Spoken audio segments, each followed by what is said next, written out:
Esta é a história de um livro singular e apavorante. Temos bestas, o diabo em ação.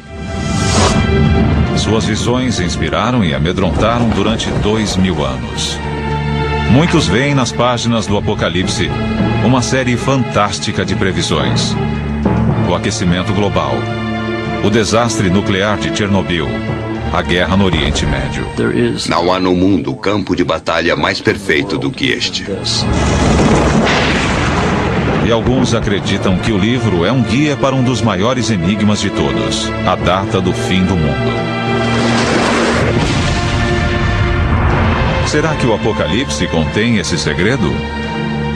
Novos indícios revelaram que a chave do mistério deste último livro da Bíblia está nas areias da atual Turquia, e que o número infame da besta pode não ser 666.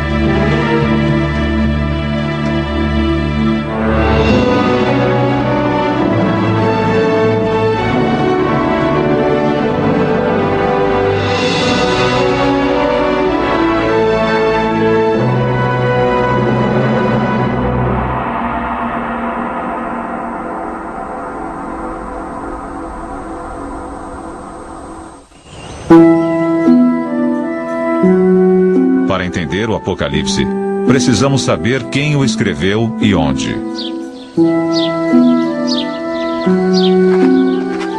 Aproximadamente 60 anos após a morte de Jesus, uma coleção de pergaminhos foi entregue à pequena comunidade cristã em Éfeso, na Ásia Menor, atual Turquia.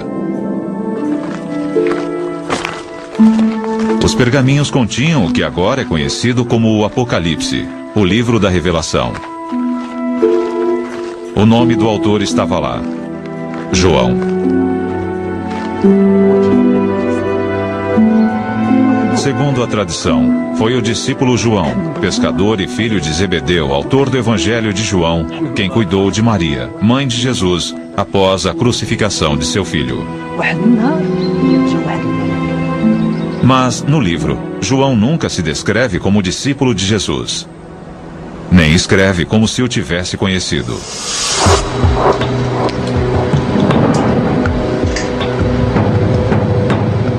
Agora, novos métodos científicos podem ajudar a solucionar a questão sobre quem foi o verdadeiro autor.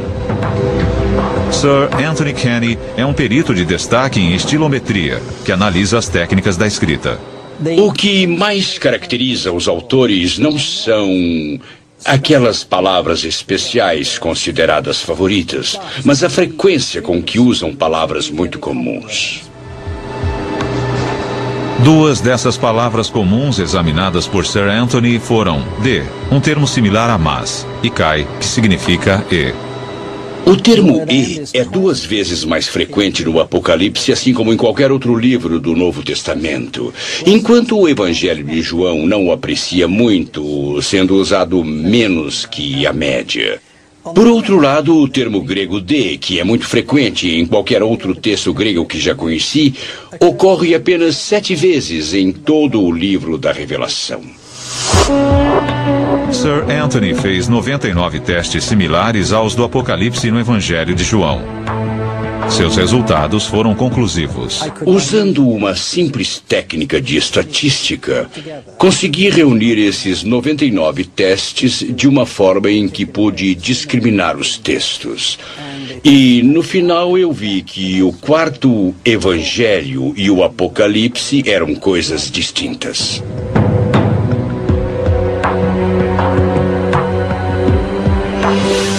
É extremamente improvável que os 2 livros tenham sido escritos pelo mesmo autor.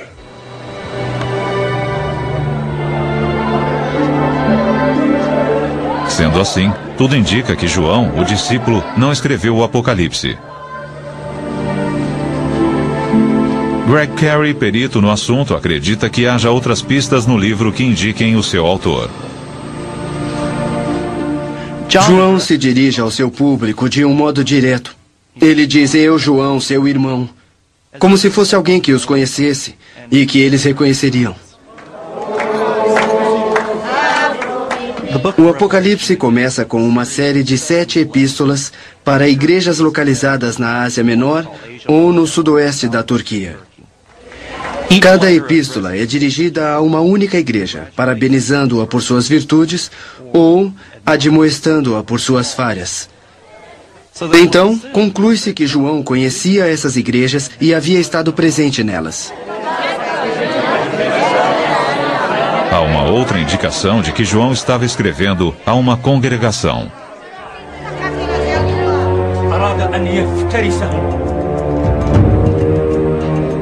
O Apocalipse de João, que significa revelação, descreve as visões distintas de anjos e monstros. A epístola, que deve ter sido ditada a um escriba, não é uma correspondência de rotina enviada a uma igreja cristã. João tem algo importante a dizer e usa a imaginação de sua plateia para ajudar a expor suas ideias. É importante lembrar que o Apocalipse foi escrito para ser ouvido.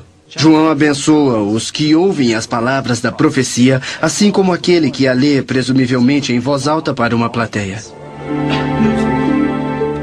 Havia uma necessidade aparente de que o Apocalipse fosse escrito para os ouvidos e não para os olhos.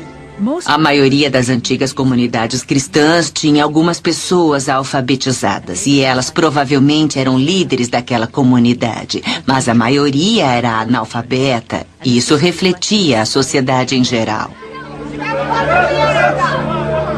É quase certo que João fosse um homem de autoridade na igreja, escrevendo para os seus rebanhos na Ásia Menor. Mas isso ergue uma questão fundamental. O dragão de 7 cabeças e os 4 cavaleiros apavorantes são imagens incomuns, mesmo para os padrões do século I. O que fez João recorrer a imagens tão medonhas para transmitir sua mensagem? Para entender o verdadeiro significado do livro, precisamos voltar às suas raízes. Segundo a Bíblia, João escreveu o Apocalipse na ilha de Patmos, perto da costa turca, naquela época sob o controle do Império Romano. João diz aos fiéis que está na ilha por causa da palavra de Deus e o testemunho de fé em Jesus. Sempre que o Apocalipse menciona o testemunho de Jesus, ele o liga a sofrimento. Na verdade, a palavra grega martus para testemunha se transformou no nosso termo mártir e assume esse sentido primeiramente no livro da Revelação.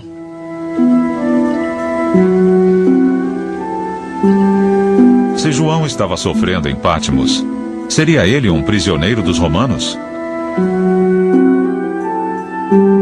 Ian Boxall é perito sobre o autor do Apocalipse. Esta é a caverna onde, segundo a tradição, João tem suas visões. Aqui neste lugar é onde ele tradicionalmente apoiava a cabeça. E como não era muito ágil, segurava nisto aqui para se erguer.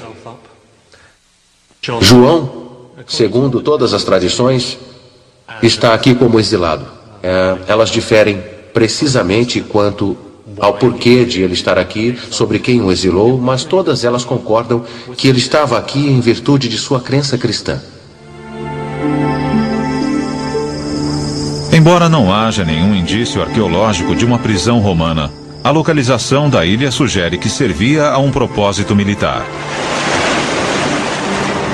Patmos pode ter sido uma de uma série de ilhas-fortalezas que defendiam um importante porto marítimo de Mileto, a 65 quilômetros dali no continente. Era um lugar ideal para confinar exilados. Mas, se João estava no exílio, parece estranho que ele tivesse liberdade para encontrar uma caverna, ter visões, anotá-las e depois enviar os documentos às suas igrejas no continente. Essa talvez fosse a forma de Roma exilar os encrenqueiros. Quando as autoridades romanas mandavam alguém para o exílio, a pessoa tinha uma certa liberdade. Ela não ficava numa prisão, somente não lhe era permitido aparecer em certas regiões, ou então era obrigada a restringir seus movimentos a apenas uma ilha. Mas ela podia manter a correspondência através de intermediários que navegavam entre a ilha e o continente, de modo que João deve ter podido manter contato com as igrejas às quais se dirigia. Há muita raiva no Apocalipse, e um desejo de que a justiça seja feita. E isso sempre foi visto como um resultado direto da perseguição romana aos cristãos.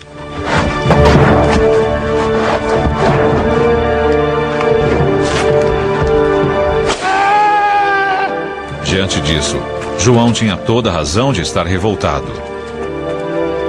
O fato é que no século I, as autoridades romanas perseguiam sistematicamente os cristãos por todo o império. Acredita-se que a violência começou cerca de 20 anos antes de o Apocalipse ser escrito, sob o reinado do imperador Nero, em 64 d.C. Segundo a tradição, Nero culpava os cristãos pelo incêndio trágico e catastrófico que devastou a cidade naquele ano. Alguns cristãos foram crucificados. Ele usou seus corpos como tochas para iluminar os caminhos até a cidade. Foi uma experiência tão devastadora que as lembranças de Nero marcaram as primeiras comunidades cristãs.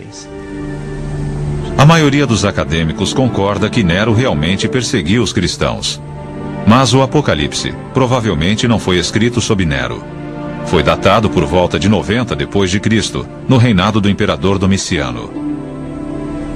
Indícios no próprio livro parecem indicar que Domiciano era bem menos brutal que Nero.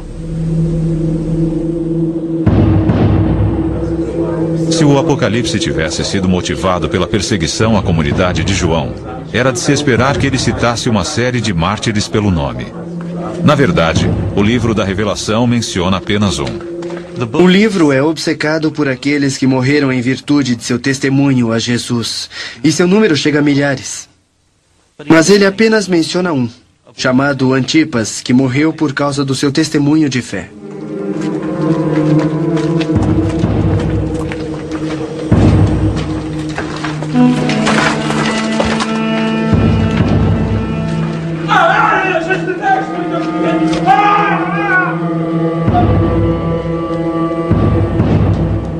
Embora João mencione a morte do mártir Antipas, agora há indícios de que o imperador Domiciano talvez não tenha o sangue de tantos cristãos em suas mãos. Historiadores recentes começam a questionar se Domiciano realmente perseguiu os cristãos e se ele foi de fato um tirano, segundo os relatos de antigos historiadores. Não existem muitas provas quando se começa a investigar esse aspecto.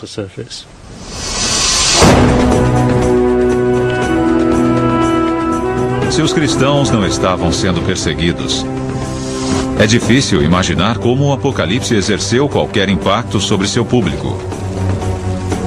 João deve ter tido outro alvo.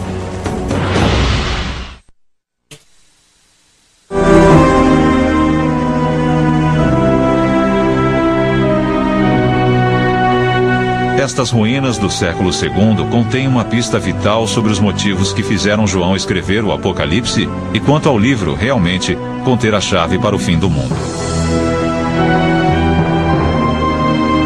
A antiga cidade de Pérgamo situa-se 320 quilômetros ao norte de Éfeso, na atual Turquia, e foi um importante centro político e religioso na província romana da Ásia Menor. Também abrigava uma das novas comunidades cristãs que primeiro recebeu o livro da Revelação. Mas Dan Showalter, perito em arqueologia bíblica, acredita que os templos pagãos de Pérgamo oferecem melhores indícios sobre o que afligia João. Os restos parcialmente reconstruídos nos dão uma boa ideia de como a edificação devia ser impressionante. Mas era no pátio em volta do templo que a maior parte da atividade acontecia. Havia sacrifícios num altar em frente ao templo. As pessoas se reuniam, cantavam canções, ofereciam preces e votos. Depois, quando a cerimônia acabava, elas talvez levassem para casa um pouco de carne para complementar a dieta.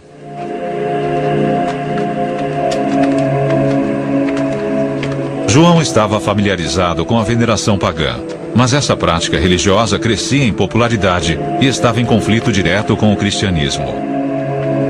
Ela havia começado cerca de 100 anos antes de Domiciano, com a construção de templos a um novo deus, o imperador Augusto. Deve ter havido sacrifícios no templo imperial, onde as pessoas da cidade se reuniam e participavam honrando a presença e o poder de Roma e o imperador como indivíduo. Essa idolatria se espalhou pela Ásia Menor durante todo o século I. Todas as cidades do Império Romano tinham muitos templos, mas eram construídos para se adorar e agradecer a uma pessoa viva, um deus imperial. E aqui pode estar a chave para o Apocalipse. Para João, esse culto ao imperador era uma terrível blasfêmia. João teria resistido ao culto imperial porque contrariava a crença em Jesus, algo que ele tinha muito interesse em promover.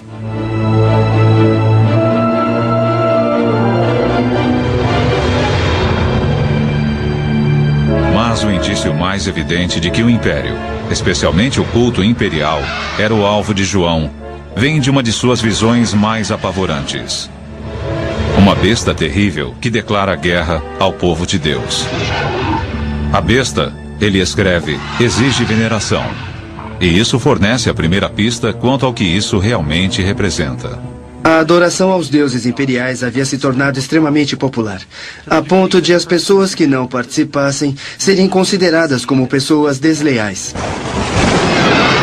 Nessa estranha visão, a besta não tinha uma cabeça, mas 7. Na época de João, 7 imperadores haviam governado o império. João nos diz que são 7 reis ou soberanos. E embora os estudiosos discordem quanto ao qual imperador romano essas 7 cabeças representam, elas parecem representar o poder imperial romano. João também associa a besta às 7 colinas. E é claro, a cidade de Roma era conhecida na época, assim como hoje, como a cidade das 7 colinas.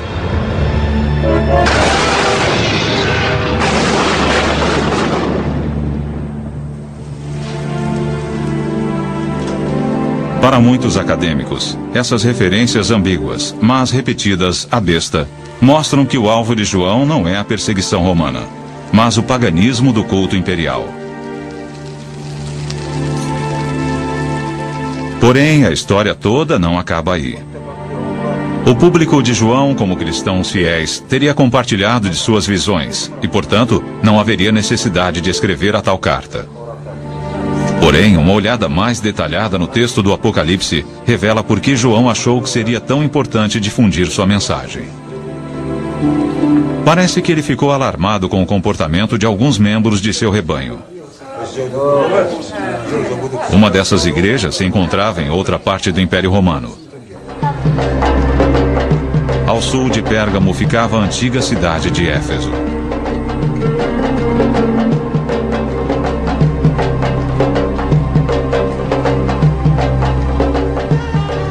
Parado nesta praça, na antiga cidade de Éfeso, é fácil perceber a forma como João a conhecia. As ruas eram cheias de gente e as lojas vendiam muitas coisas. Era uma antiga cidade portuária para onde vinham as pessoas de todo o Mediterrâneo e de mais além para negociar, trocar ideias e às vezes compartilhar religiões.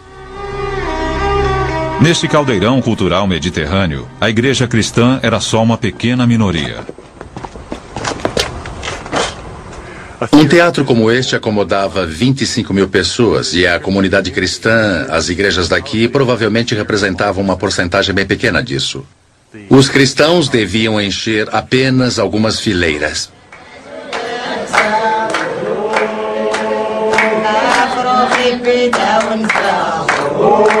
A pressão sobre essas comunidades era grande, especialmente num próspero centro pagão como Éfeso. Pressão que poderia enfraquecer a fé de uma igreja ameaçada. Seus vizinhos estavam continuamente celebrando os vários deuses que eram populares na região, assim como os deuses imperiais de Roma e às vezes até o próprio imperador. Havia símbolos das várias divindades por todo lado. Parece que uma das questões principais para alguém como João não é o fato de estarem sendo perseguidos, mas o fato de terem se tornado tranquilos demais. Eles se acomodaram, encontraram seu lugar na sociedade. E ele quer sacudi-los um pouco.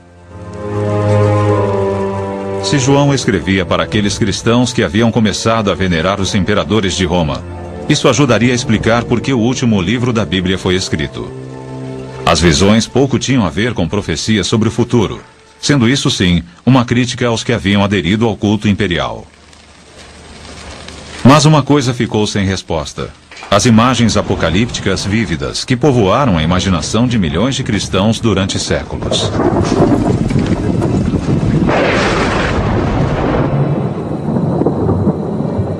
Que significado essas visões poderiam ter para as igrejas de João? Talvez pouco tivessem a ver com o culto do imperador divino, e tudo a ver com as visões de um futuro aterrorizante.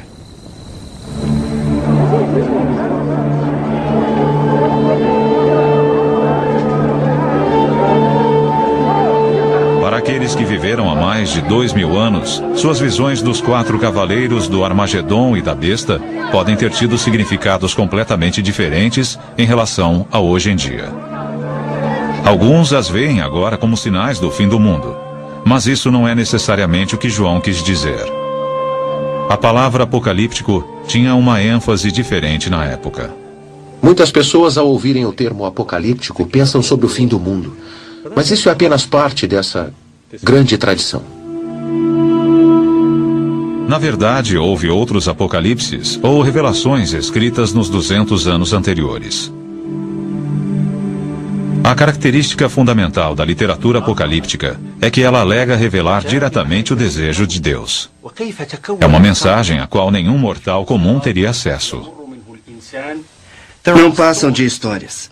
Um ser humano visionário tem essa experiência reveladora, dramática, e pede ajuda a um ser celestial para que possa explicar o que ele está vendo e sentindo. Então, o Apocalipse se revela como histórias que descrevem essas experiências. O Apocalipse promete aos seus leitores uma fuga da dura realidade da vida cotidiana. Para os cristãos do século I, os escritos de João oferecem um mundo onde a fé triunfa. Eles prometem aos seguidores um mundo de Deus, seja no reino celestial ou no futuro próximo. E é um mundo no qual os fiéis serão recompensados pela sua fé, a justiça prevalecerá e a maldade será julgada. João estava em boa companhia.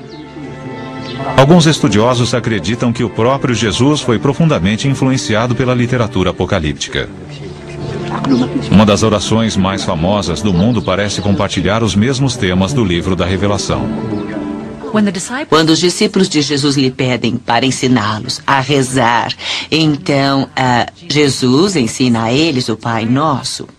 E essa oração pode ser lida de forma apocalíptica. Venha a nós o vosso reino, assim na terra como no céu. E isso implica que o reino de Deus ainda não veio para a terra, que a vontade de Deus não está sendo cumprida na terra. É como o livro da Revelação, onde Deus e Cristo são exaltados no céu. E o Pai Nosso pode até incluir sua própria besta. Com a chegada do reino de Deus, os poderes do mal farão tudo para combatê-lo. Então, temos as bestas, temos a ação do demônio e talvez este seja o significado do final do Pai Nosso. Não nos deixeis cair em tentação, mas livrai-nos de todo o mal. Provavelmente livrai-nos do mal maior, do poder de Satã. Se Jesus usou imagens apocalípticas, por que não o seu discípulo João?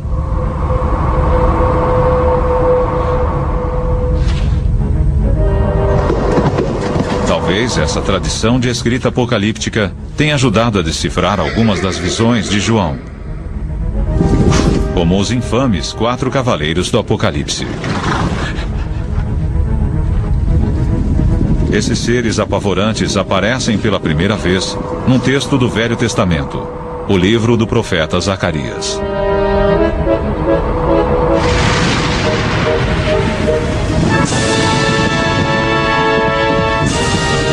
Mas João não apenas copiou essas imagens.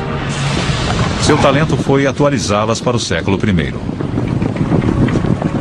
Em Zacarias, cada cavalo está ligado a uma determinada cor. João aproveita essa ideia, mas lhe dá uma nova conotação. Seu público, no século I, provavelmente teria entendido o significado das cores. Ian Boxall acha que pode desvendar o código de João. João parece tornar o significado das cores mais explícito. Temos um cavalo vermelho. Vermelho é a cor do sangue e, segundo a tradição, a cor daquela luxúria idólatra que deu a Roma sua dominância, mas às custas de muito sangue derramado. O cavaleiro sobre o cavalo negro parece simbolizar a fome e o desastre, o resultado da guerra. Há também um cavalo pálido, meio esverdeado, a cor repulsiva da própria morte. Mas um cavaleiro descrito por João, que monta o cavalo branco, tem um arco na mão. Esta sugestão de vingança está na mente de João. Ele acredita que virá das mãos de um inimigo declarado de Roma. Qualquer cristão comum sabia que o grande inimigo de Roma, a grande ameaça a Roma, no leste, o Império Parteno, tinha uma cavalaria que portava arcos. Os partenos estão a caminho e o resultado será a destruição desse império aparentemente inexpugnável. Mas os 4 cavaleiros não são as únicas imagens apocalípticas do livro. E tão famosa quanto elas é o Armagedon, o campo de batalha onde o Apocalipse diz que as forças do bem e do mal irão guerrear. Indícios arqueológicos mostram que essa imagem também procura evocar o ódio contra os romanos.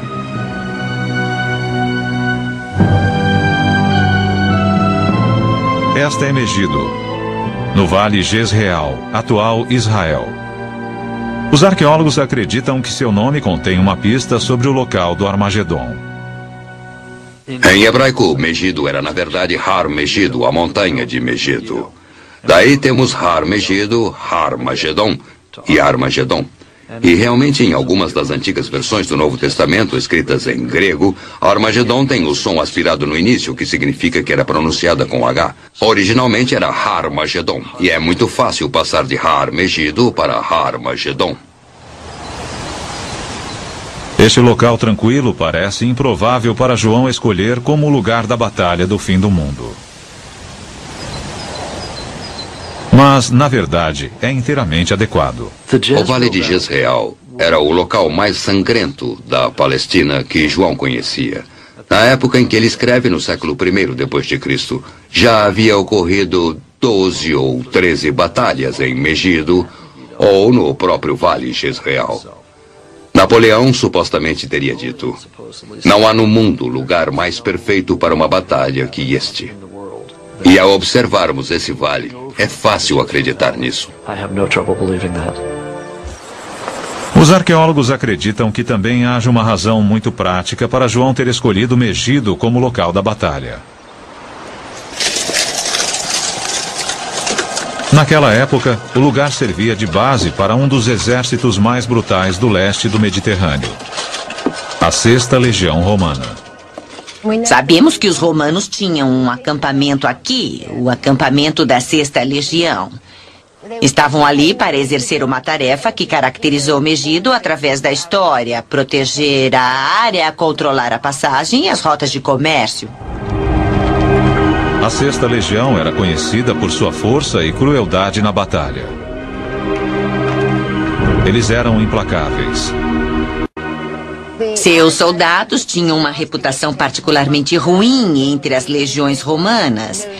Eram famosos por sua brutalidade e usavam todos os meios conhecidos empregados pelos romanos para subjugar os cidadãos, crucificá-los, esfolá-los vivos. Eles crucificavam as pessoas ao longo de todo o litoral até Jerusalém. Não havia melhor local para ver uma batalha entre as forças do bem e do mal que na base de um exército cuja reputação causava medo por todo o império. Qualquer um naquela época sabia que os legionários estavam acampados aqui. Eram as forças das trevas atuando em Megido. João percebeu que qualquer batalha importante para o controle dessa região ou do mundo teria de envolver Megido. Havia sido essencial nas batalhas anteriores. Segundo seu ponto de vista, não havia motivo para supor que não seria essencial nas batalhas futuras. Se o objetivo de João no Apocalipse não é prever o fim do mundo, mas atacar o Império Romano usando eventos contemporâneos, uma antiga tradição apocalíptica, talvez possamos ver, de modo diferente, a profecia mais famosa de todas. 666, o número da besta. Se a besta se refere ao imperador, então o que João quis dizer com esse número? O mundo antigo adorava quebra-cabeças. Um truque comum era usar números para disfarçar um nome. Nos alfabetos grego e hebraico, cada letra possuía um número correspondente. Então, se somássemos os valores de todas as letras do nome, obtínhamos um código numérico. Aqui temos um bom exemplo. Ana, escrito em letras maiúsculas gregas que equivalem às nossas. O número A, alfa, é 1. E o número N é 50, então, um pouco de aritmética simples.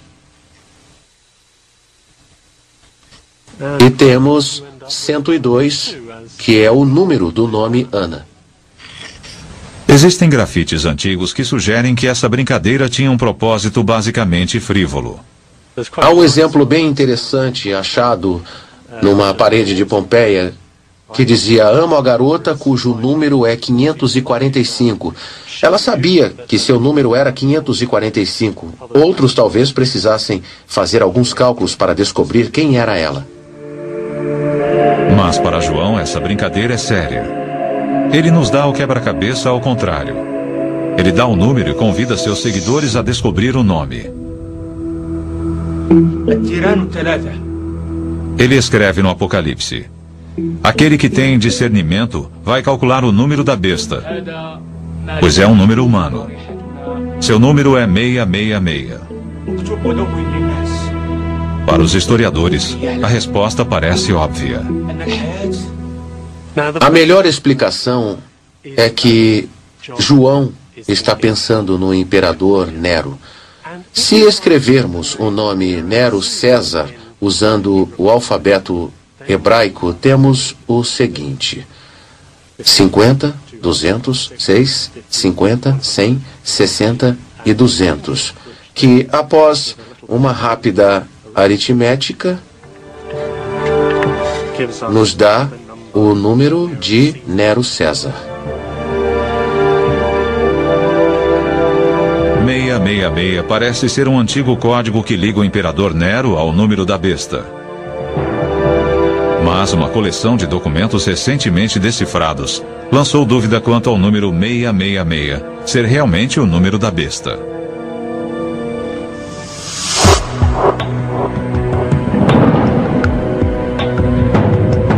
Há 100 anos, um grupo de arqueólogos britânicos que escavava na antiga cidade egípcia de Oxirhynchos fez uma descoberta fascinante. Não um tesouro enterrado, mas papel descartado num monte de lixo com 9 metros de profundidade. Todo esse material foi levado a Oxford, onde desde então tem sido limpo, catalogado e traduzido. Em 1999, um fragmento de papiro foi identificado como sendo um extrato do século III do livro do Apocalipse. Um exame mais cuidadoso revelou que o número mais infame do mundo não era o que parecia. Aqui temos um minúsculo fragmento. Foi escrito por alguém que era um bom escriba, que escrevia de um modo claro para as pessoas, mas também escrevia bem depressa. Aqui temos parte de uma linha onde dizia: aquele que tem discernimento vai calcular o número. E depois 3 letras que representavam um numeral. As letras são Kai, que equivale a 600, Iota, que seria o nosso eu e equivale a 10, e Estigma, no final, equivale a 6. Então, o número aqui, obviamente, é 616.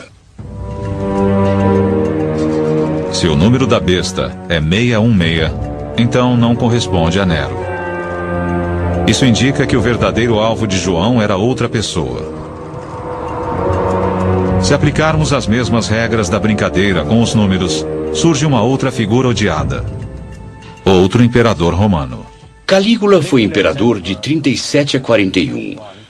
E Calígula, na verdade, era um apelido. Seu nome verdadeiro era Gaio. Se pegarmos o nome Gaio César e trocarmos por letras gregas, teremos Gaius Caesar. Se dermos um valor numérico a cada uma das letras do nome, teremos 284 para Gaius e para Caesar 332.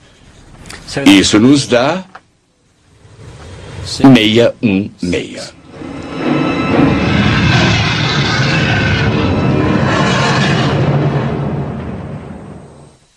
A razão pela qual João veria Calígula como a besta reside na decisão controversa tomada pelo imperador durante seu curto reinado. Calígula ordenou que sua estátua fosse colocada no Templo de Jerusalém. Isso era uma blasfêmia para os judeus, porque o templo era dedicado à veneração de seu Deus verdadeiro. É bem possível que isso continuasse a ser inaceitável aos antigos cristãos que tinham uma forte lembrança do gesto de um imperador romano que defendia tudo aquilo que eles achavam inconcebível no poder imperial.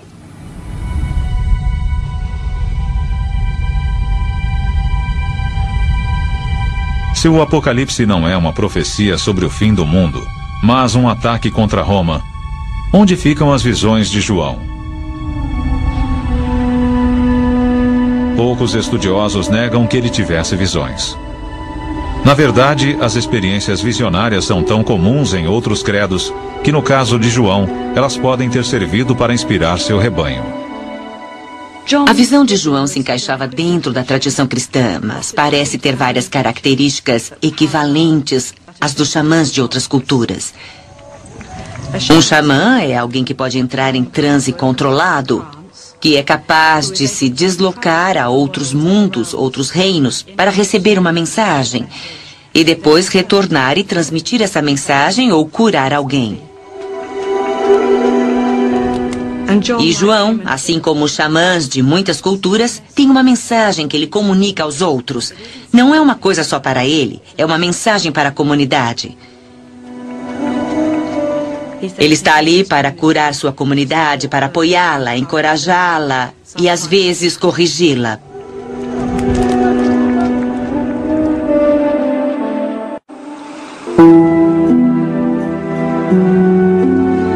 Todos os indícios disponíveis da arqueologia e história recentes sugerem que o livro da Revelação não é uma série de profecias prevendo o fim do mundo.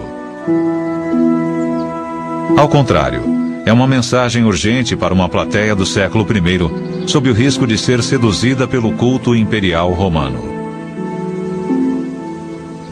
Em vez de vermos João nessa ilha, contemplando o futuro sombrio e distante, assim como um clarividente contempla uma bola de cristal, talvez devêssemos vê-lo sentado na ilha contemplando o mar. As 7 igrejas estão do outro lado. Ele tem uma mensagem urgente para elas e quer que a ouçam. Porém, resta uma questão sobre as profecias de João. Se o Apocalipse é simplesmente o ataque de um líder da igreja contra os cristãos decadentes do século I, por que João parece ter um dom excepcional para prever eventos futuros? Seriam eles apenas coincidências ou, segundo algumas pessoas alegam, previsões acuradas sobre o fim do mundo?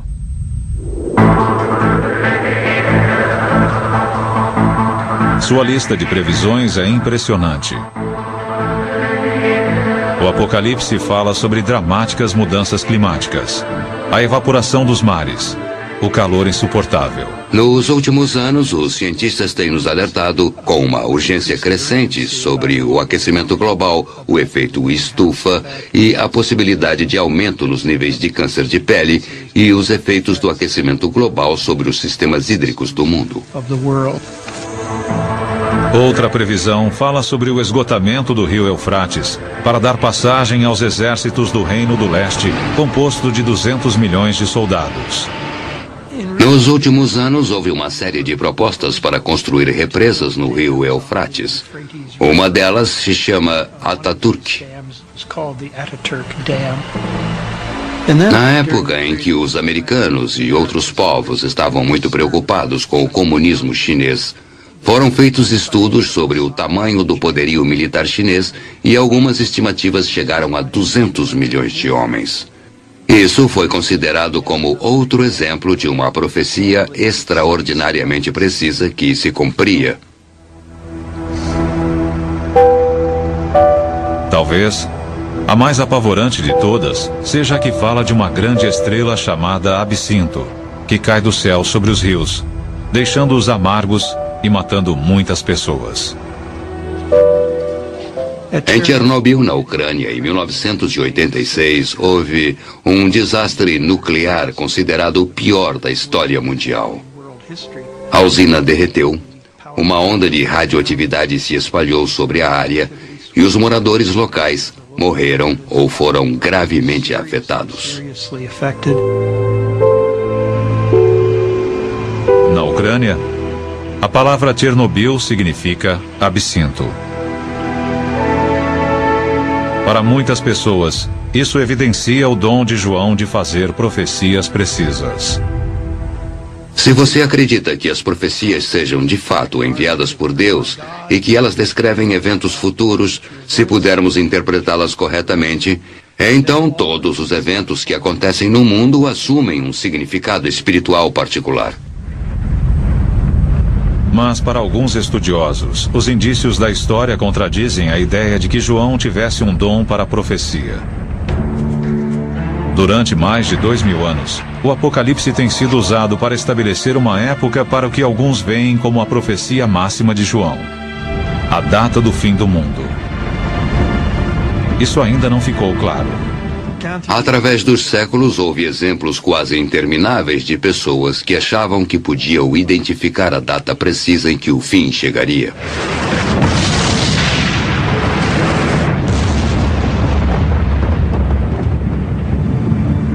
No ano 1000, na Europa, no século XIX, em 1843, 1844, no ano 1666, 1987 e no ano 2000, é claro.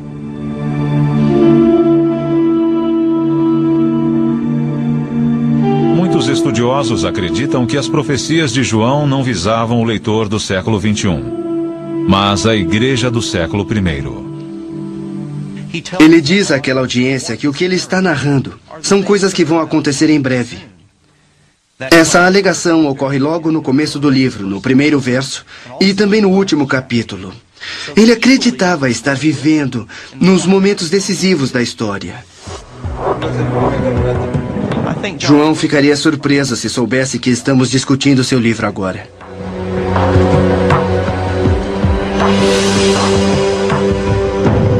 Embora pareça que o livro da Revelação não seja uma visão sobre o fim do mundo, como muitos esperavam e talvez muitos mais temessem, uma das profecias de João pode ter se realizado.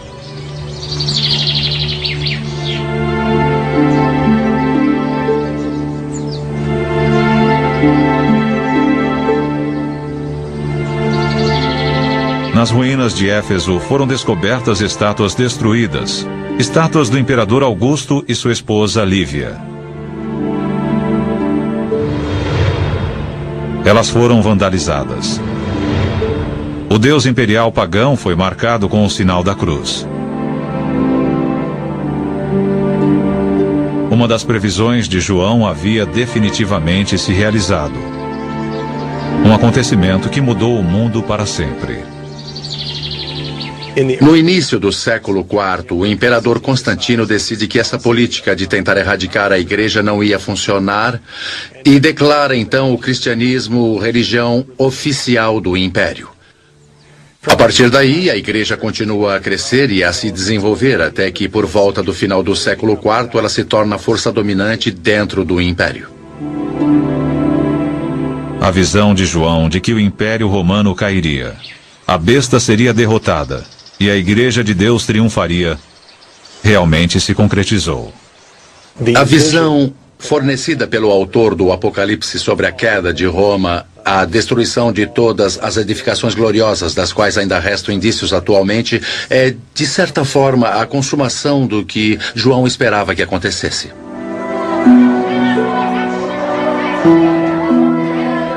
João de Pátimos, o exilado enraivecido, pode não ter previsto apenas o fim do Império Pagão. Ele pode ter desempenhado um papel na sua queda, ao dar aos cristãos a coragem para fazer com que isso acontecesse. Se as igrejas tivessem sido seduzidas pela glória que Roma oferecia, é bem provável que não tivessem sobrevivido.